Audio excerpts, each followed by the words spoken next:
मराठी चित्रपटसृष्टीचा बादशाह अशी ओळख असणारे कलाकार म्हणजे दादा कोंडके।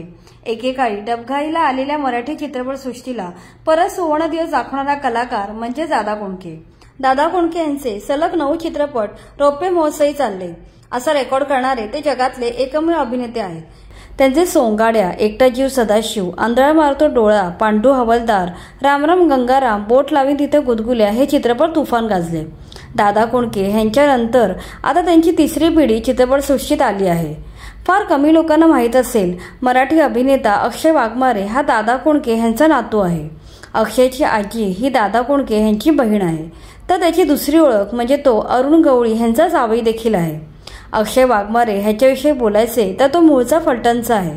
शिक्षण पूर्ण झाल्यावर तो करिअर करायला मुंबईला आला। मुंबईत आल्यावर सेल्समन बनण्यापासून ते स्पॉट बॉय आणि चित्रपटात क्राऊड सीनमध्ये उभं राहण्यापर्यंत त्याने विविध प्रकारची कामे केली। कालांतराने त्याला मॉडेल म्हणून काम करायची संधी मिळाली।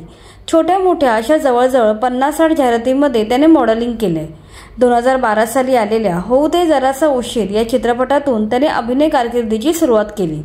नंतर तो फतेशी कस्त, पावनखिंड, शेर शिवराय अशा गाजलेल्या ऐतिहासिक चित्रपटात दिसला होता। मधल्या काळात त्याने युथ, दोस्तीगिरी, बेधडक, बस स्टॉप, खुर्ची या चित्रपटातही कामं केली आहेत। मनोरंजन विश्वातील प्रसिद्ध reality show big boss season 3 मध्येही त्याने भाग घेतला होता। तसेच त्याने ती फुलराणी, ज्ञानेश्वर माऊली, प्रतिशोध या मालिकांमध्येही महत्त्वाच्या भूमिका साकारल्यात। अक्षय फिटनेस फ्रीक देखील आहे। तो सोशल मीडियावर नेहमी ॲक्टिव्ह असतो। आपल्या फिटनेसचे व्हिडिओ देखील तो शेअर करत असतो। 2019 मध्ये अक्षय वाघमारेला hottest man of the Marathi TV हा किताब मिळालाय। अक्षयच्या वैयक्तिक आयुष्याबद्दल बोलायचे तर त्याने 2020 साली अरुण गवळी यांची मुलगी योगिता गवळी हिच्याशी लग्न केलं। अरुण गवळी यांच्या दगडी चाळीत हा विवाह सोहळा पार पडला होता। नंतर अक्षय आणि योगिताला एक मुलगी देखील झाली आहे।